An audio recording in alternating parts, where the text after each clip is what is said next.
Glúten 1DS, a síndrome da deficiência, né, do transportador 1 de glicose, é o glúten DS, é uma doença neurológica completa associada com uma variedade de sintomas, incluindo epilepsia de início na infância, no bebezinho, né?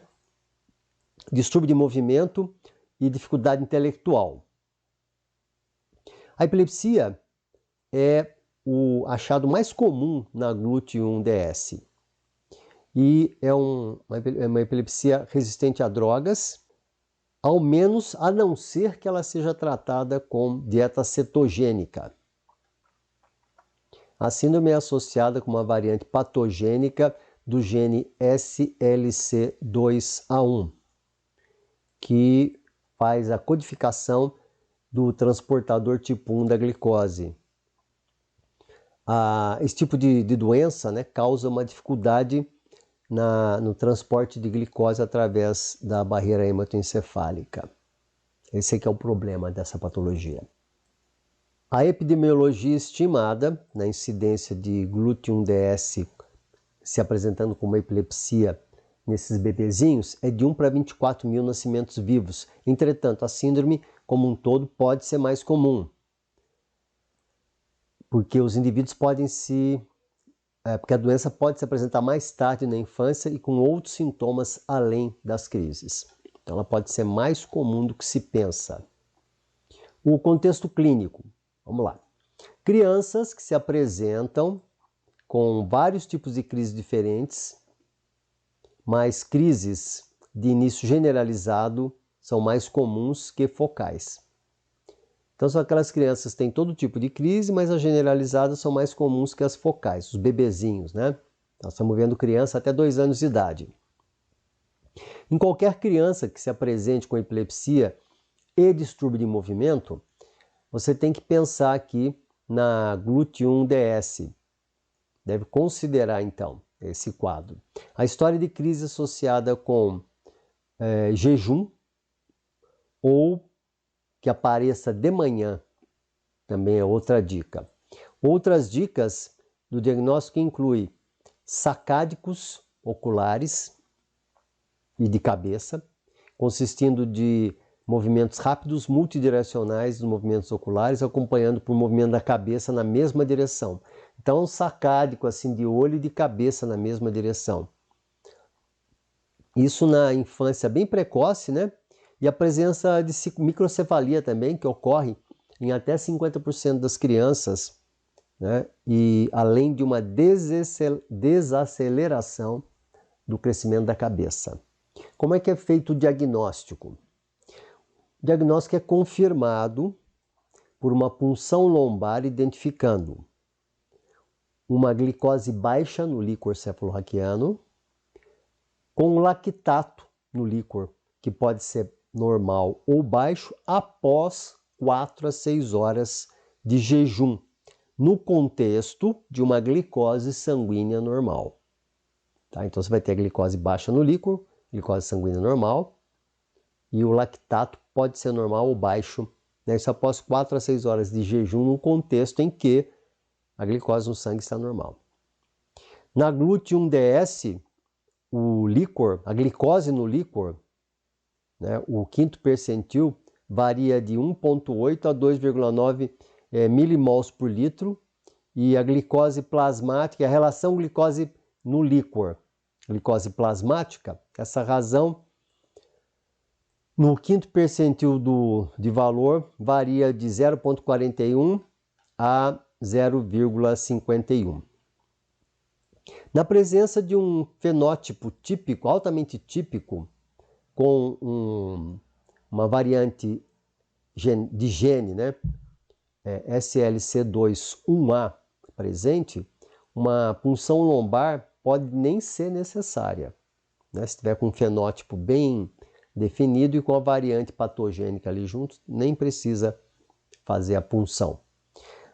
Em epilepsias de início mais tardio, né, associadas com a glúten 1DS, a quantidade de glicose no líquor pode não ser tão baixa assim, tá? Pode ser até próximo do normal.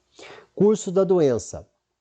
As crises variam em frequência de múltiplas crises por dia, apenas poucas por ano, e são resistentes à medicação anticrise. As crises têm uma frequência que declinam à medida que a criança vai envelhecendo mais, até a vida adulta. Deixa eu ver o que ele fala na vida adulta. Até a vida adulta, onde o comprometimento cognitivo, intelectual, as desordens de movimento e a enxaqueca são os achados mais predominantes.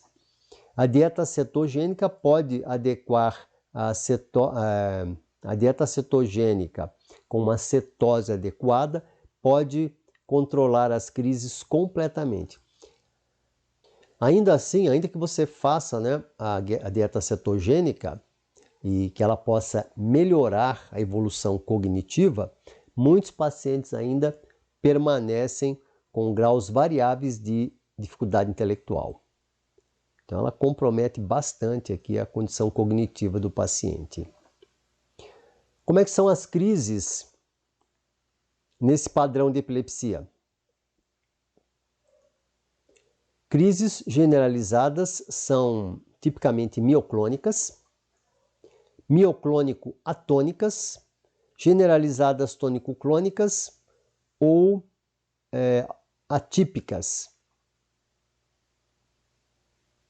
Ou você pode ter ainda ausências de início bem precoce, Ausências de início precoce, menos de 4 anos de idade, frequentemente vistas com componente mioclônico, devem ser investigadas por uma punção lombar e teste genético.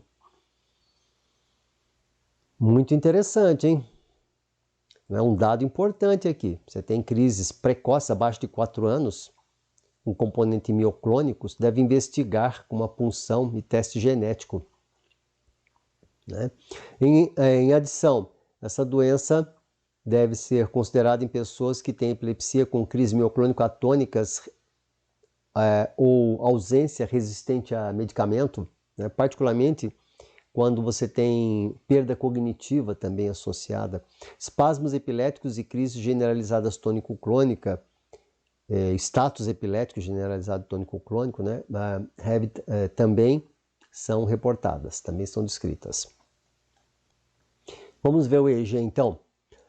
O EEG interictal geralmente é normal. Você tem evidência de que há mudança idade específica. Então, quando a criança é pequenininha, você tem alterações focais ou generalizadas, que correspondem à lentificação da atividade de fundo, e você pode ter também descargas que são focais ou generalizadas, tipo ponta-onda. À medida que a criança cresce acima de 2 anos, você vai ter descargas generalizadas 2,5 a 4 Hz.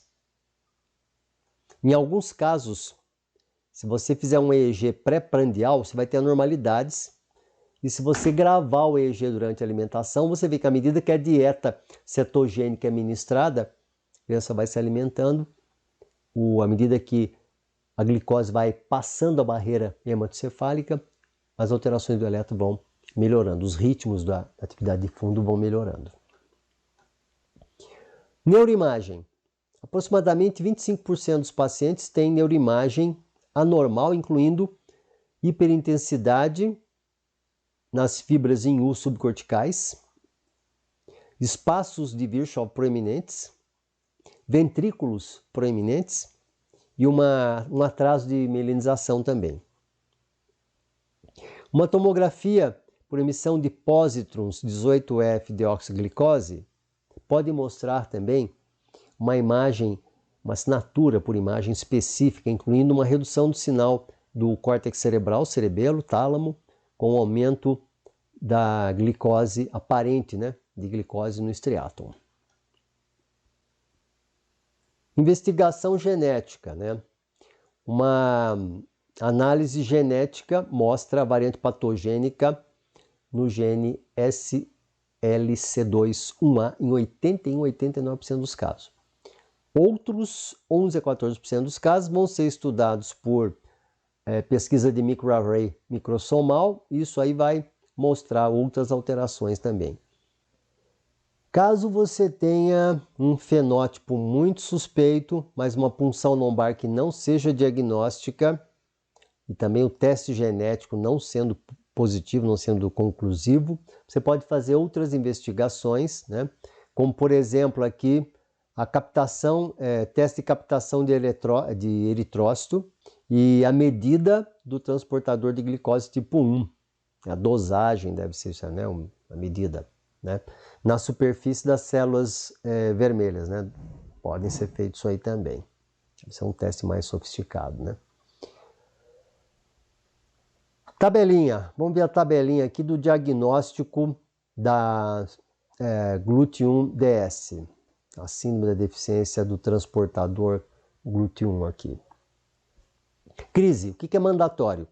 As crises que devem ser focais ou generalizadas, incluindo a ausência, geralmente antes dos 3 anos de idade. Então você pega uma criança com crises focais, crises generalizadas, tem umas ausências, falar ausência com menos de 3 anos de idade, estranho, chama atenção. Você pensa numa síndrome dessa aqui. Exame neurológico. O que traz alerta para a gente? Achados neurológicos focais, né, além da paralisia de Todd. Né? Paralisia de Todd pode. O que não pode são achados neurológicos focais. Daí aquilo já afasta para a gente o quadro.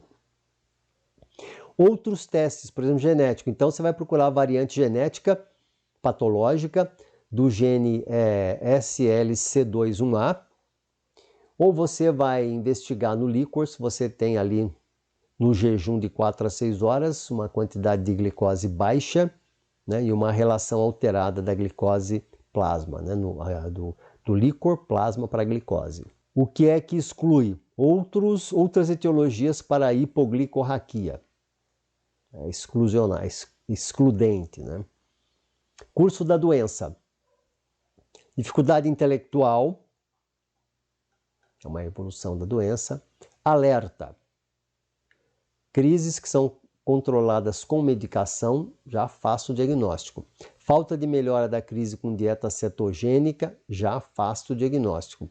Falta de distúrbio de movimento, falta de doença do movimento também, como ataxia, de cinesia induzida paroxística induzida por exercício, distonia. Se não tiver nada disso, já vai colocar uma bandeirinha vermelha. Não deve ser esse quadro da síndrome da deficiência da GLUT1.